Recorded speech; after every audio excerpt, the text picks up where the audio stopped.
bahwa bela negara adalah suatu bentuk seragam atau bentuk latihan fisik.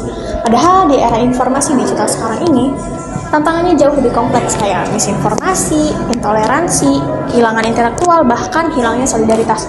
Nah, mahasiswa ini bukan hanya sebagai penonton, kita lah barisan paling depan dalam mewujudkan bela negara non-fisik. Kira-kira apa aja ya contoh dari bela negara yang terjadi di dalam kehidupan sehari-hari mahasiswa?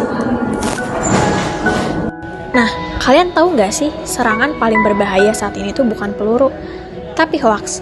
Nah, tugas kita sebagai mahasiswa itu sederhana tapi kritis, yakni verifikasi. Verifikasi untuk menahan jari sebelum menyebarkan. Sadar bahwa satu unggahan itu bisa memicu konflik sosial yang lebih luas lagi. Teman-teman tahu nggak sih, literasi digital itu adalah benteng pertama kita sebagai mahasiswa. Kenapa?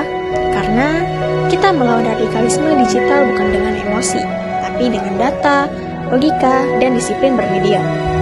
Sebenarnya negara itu bisa penting loh kalau generasi mudanya malas berpikir, kurangnya solidaritas, rendahnya intelektual. Nah, riset kita itu meskipun kecil adalah kontribusi terhadap ketahanan nasional. Ilmu adalah instrumen pertahanan yang jauh lebih tajam dari senjata manapun. Di era informasi digital sekarang ini, inovasi itu bukan soal kecanggihan, tapi kadang kita hanya butuh solusi sederhana yang bisa membantu masyarakat. Nah, itulah wujud bela negara yang sebenarnya, yakni ilmu yang berguna, bukan hanya sekedar nilai saja.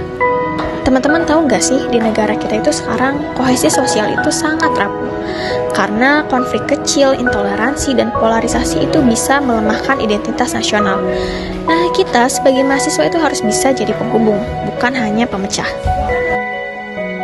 Sebenarnya, bela negara itu bukan berarti kita bisa memastikan gak ada satupun mahasiswa yang tertinggal.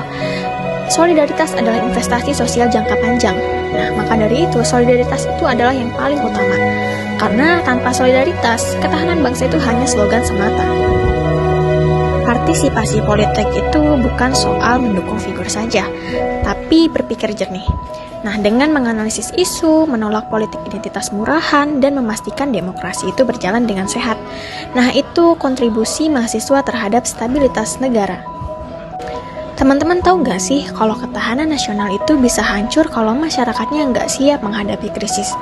Keterlibatan kita sebagai mahasiswa di aksi kemanusiaan itu bisa memperkuat daya tahan sosial. Karena ini adalah suatu bentuk bela negara yang paling konkret kita sebagai mahasiswa. Bela negara bukan soal konsep abstrak. Ini tentang keberanian, solidaritas, dan intelektual mahasiswa dalam mengambil peran. Jaga ruang digital. Lawannya hoax adalah literasi. Pikir adalah kewajiban. Inovasi adalah kontribusi. Sosial yang retak harus disatukan. Solidaritas itu fondasi bangsa. Demokrasi butuh mahasiswa yang kritis. Kemanusiaan adalah pertahanan terakhir. Bela negaramu dimulai dari kamu dan